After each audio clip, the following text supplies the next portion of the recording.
Praise the Lord. प्रभु यीशु मसीह के पवित्र और सामर्थी नाम में जय मसीह की। हालेलुया। एक बार फिर से हम परमेश्वर का धन्यवाद करते हैं मेरे प्रियो की परमेश्वर ने हमें आज का दिन दिखाया। हम धन्यवाद करते हैं कि परमेश्वर ने हमें जिंदों की ज़मीन पर जिंदा रखा, उसकी दया के लिए, उसके अनुग्रह के लिए और उसकी उत्तम करुणा के लिए जो प्रतिदिन प्रति भोर को मेरे प्रियो हम सब पर प्रबल होती है। हम धन्यवाद करते हैं कि पवित्र परमेश्वर अपने वचनों के द्वारा हर दिन हमें संभालता है और उसका वचन कहता है हालेलुया हालेलुया विलाप गीत 3:22 के अनुसार कि हम मिट नहीं गए। ये यहोवा की महान करुणा का फल है जो प्रति भोर को आमीन उसके बेटे बेटियों पर, उसको प्रेम रखने वालों पर, उस पर विश्वास रखने वालों पर हालेलुया जितनों ने उसे ग्रहण किया उन्हें अपनी संतान होने का अधिकार देने वालों पर प्रबल होती जाती है। हम धन्यवाद करते हैं कि खुदावन परमेश्वर अपने जीवित वचन के द्वारा, जीवित कलाम के द्वारा हम सब को संभालता है। हालेलुया। आज के सुंदर सुबह में हम सब मिलकर के आओ यहोवा का धन्यवाद करें। आओ हम यहोवा को धन्यवाद करें क्योंकि वह भला है और उसकी करुणा सदा की है। आमीन।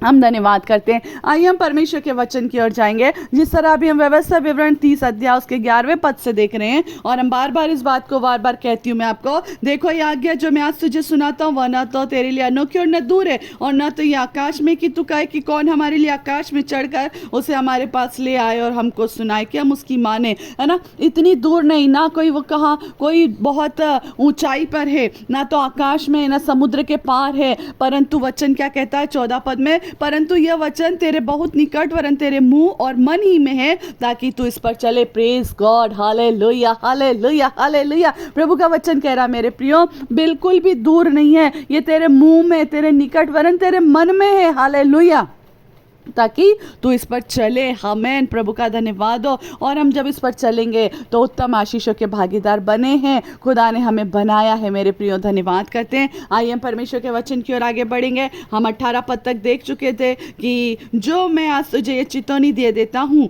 कि तुम निसंदेह अगर चेतावनी को तुम मानोगे तो निसंदेह नष्ट, नहीं मानोगे तो नष्ट हो जाओगे। और जिस देश का अधिकारी होने के लिए तू यरदन पार जा रहा है उस देश में तुम बहुत दिनों के लिए रहने न पाओगे यदि तू आज्ञा और विधि और नियमों को न माने तो। परंतु परमेश्वर का वचन ये भी कहता है 19वें पद में, मैं आज आकाश और पृथ्वी दोनों को तुम्हारे सामने इस बात की साक्षी बनाता हूं कि मैंने जीवन और मरण, आशीष और शाप को तुम्हारे आगे रखा है, इसलिए तू जीवन ही को अपना ले कि तू और तेरा वंश दोनों जीवित रहे। Praise God. परमेश्वर का वचन क्या कह रहा है मेरे प्रिय, पता है कि अभी तक यदि तो मेरी न सुने, है ना, वचन कह रहा है 17 पद में, परंतु यदि तेरा मन भटक जाए और तू न सुने और भटक कर पराये देवताओं को दंडवत करे और उनके पास न करने लगे तो देखो मैं आज ये चेतावनी देता हूँ कि निसंदेह तुम नष्ट हो जाओगे, है ना। और जिस देश का अधिकारी होने के लिए तू चाह रहा उसमें तू बहुत दिन तक रहने भी नहीं पाएगा। चले तो जाएगा परंतु रहने नहीं पाएगा मेरे प्रियो। मगर आगे परमेश्वर का वचन कह रहा, मैं आज आकाश और पृथ्वी दोनों को तुम्हारे सामने रख रहा हूँ। Praise God. क्योंकि स्वर्ग और पृथ्वी को बनाने वाला जीवित परमेश्वर है। जिसने इसे बनाया उसके पास अधिकार है कि वो हमारे सामने उसे रख भी सकता है। आमीन। इसलिए वचन कह रहा है मैं आज आकाश और पृथ्वी दोनों को तुम्हारे सामने रख रहा हूँ। सिर्फ इतना नहीं कि मैंने पृथ्वी को रचा तो मैं पृथ्वी को रख रहा हूँ, परंतु मैंने आकाश को भी बनाया। हालेलुया। जब कुछ भी नहीं था तब परमेश्वर था। आमीन। इस बात को याद रखना, जब कुछ भी नहीं था तब परमेश्वर था और परमेश्वर ने ही सब कुछ बनाया। आकाश और पृथ्वी को बनाने वाला केवल परमेश्वर है। हम मनुष्य को बनाने वाला केवल परमेश्वर है। इस सृष्टि का निर्माण करने वाला केवल परमेश्वर है। आमीन। और वही परमेश्वर क्या कहता है, मैं आज आकाश और पृथ्वी दोनों को, आमीन, दोनों को आंखें उठाकर देखेंगे तो आकाश और नीचे देखेंगे तो पृथ्वी है, दोनों को, हालेलुया, दोनों को क्या कहता है, दोनों को तुम्हारे सामने इस बात की साक्षी बनाता हूँ। दोनों को साक्षी बनाता हूँ, है ना। कितने लोग किसी किसी चीज़ों की क्या करते हैं, मैंने ऐसा करा उसको साक्षी बना रहे, इसको मनुष्य को साक्षी बना रहे हैं, है ना, गवाह खड़े करे नहीं, परंतु हमारा साक्षी कौन बन रहा है पता है, मैं तुम्हारे सामने साक्षी बना रहा हूँ। परमेश्वर जो बात को बोल रहा है ना उसका साक्षी वो किसको बना रहा है, आकाश और पृथ्वी को बना रहा है, स्वर्ग और पृथ्वी को बनाना, क्योंकि जिसने उसे बनाया वो उसे अपने काम में इस्तेमाल कर सकता है। और वो कह रहा है कि मैं तुम्हें इसका साक्षी बनाता हूँ, तुम्हारे सामने इस बात की साक्षी बनाता हूँ। किसको, आकाश और पृथ्वी को। ये दोनों तुम्हारे सामने इस बात के साक्षी हैं, क्योंकि वचन टल जाएगा, आकाश और पृथ्वी टल जाएंगे, मगर परमेश्वर का वचन कभी नहीं टलेगा। और वो क्या कह रहा है, मैं तुम्हें साक्षी बनाता हूँ, है ना। और क्या है कि मैंने जीवन और मरण, आशीष और शाप को तुम्हारे आगे रखा है। साक्षी बनाने के बाद क्या कह रहा है पता, मैंने जीवन और मरण, आशीष और शाप क्या करा है, तुम्हारे आगे रख दिया है। जीवन भी रख दिया, मृत्यु भी रख दी है, आशीष भी रख दी, श्राप भी रख दिया। क्योंकि हम व्यवस्था विवरण 28 से जब पढ़ रहे हैं ना, सारी व्यवस्था में आशीष की बातें हैं, सारी व्यवस्था में श्राप की बातें, सब कुछ हमने सुन लिया, है ना। समुद्र के उस पार नहीं है कि कोई जाए हमें सुनाए और हम उसको माने और उस पर चले। आकाश में नहीं है कि कोई चढ़े, लाए, सुनाए, उसे हमें सुनाए, उसको माने और उस पर चले। वरन कह रहा है कि तुम्हारे मन में है, मुंह में, तुम्हारे निकट है, सब कुछ तुम्हारे सामने रख दिया। आज तुम्हें चुनना है कि तुम किसको चुन रहे हो। यदि तुम मेरे प्रिय लोगों जीवन को चुनोगे तो तुम्हें जीवन मिलेगा, मरण को चुनोगे तो तुम्हें मृत्यु मिलेगी। मगर वचन क्या कहता है पता है, और कि मैंने जीवन और मरण, आशीष और श्राप को तुम्हारे आगे रख दिया है ना। जीवन भी है, मृत्यु भी है। अब आप जीवन को चुनेंगे तो जीवन मिलेगा, मृत्यु को चुनेंगे तो मृत्यु मिलेगी, आशीष को चुनेंगे तो आशीष मिलेगी, और श्राप को चुनेंगे तो श्राप मिलेंगे, है ना। अब हम किस तरह से आशीष और श्राप को चुनते हैं, किस तरह से जीवन और मृत्यु को चुनते हैं, उसका मैं आपको एक छोटा सा उदाहरण बताना चाहती हूँ। कई बार हमारे जीवन में कुछ तकलीफ आती है तो हम क्या कहते हैं, अब ये तो मृत्यु के साथ ही मेरे साथ जाएगी, है ना, ये तो मेरे मरने पर ही ये ख़त्म होगा। आप खुद अपनी मृत्यु को इनविटेशन देते हैं, आप मृत्यु को चुन रहे हैं। मगर जबकि हमें क्या बोलना चाहिए, यीशु के नाम से ये सारी चीज़ें मेरे जीवन से ख़त्म हो गई और मैं अंत तक खुदा के साथ आनंदित जीवन जीऊँगा, आमेन। मगर हमारा कहना क्या होता है, मैं मरूँ तभी ये सब खत्म होगा। आपको और मुझको मरने की ज़रूरत नहीं मेरे प्रियो। प्रभु ने कहा है जीवन और मरण दोनों तुम्हारे सामने है।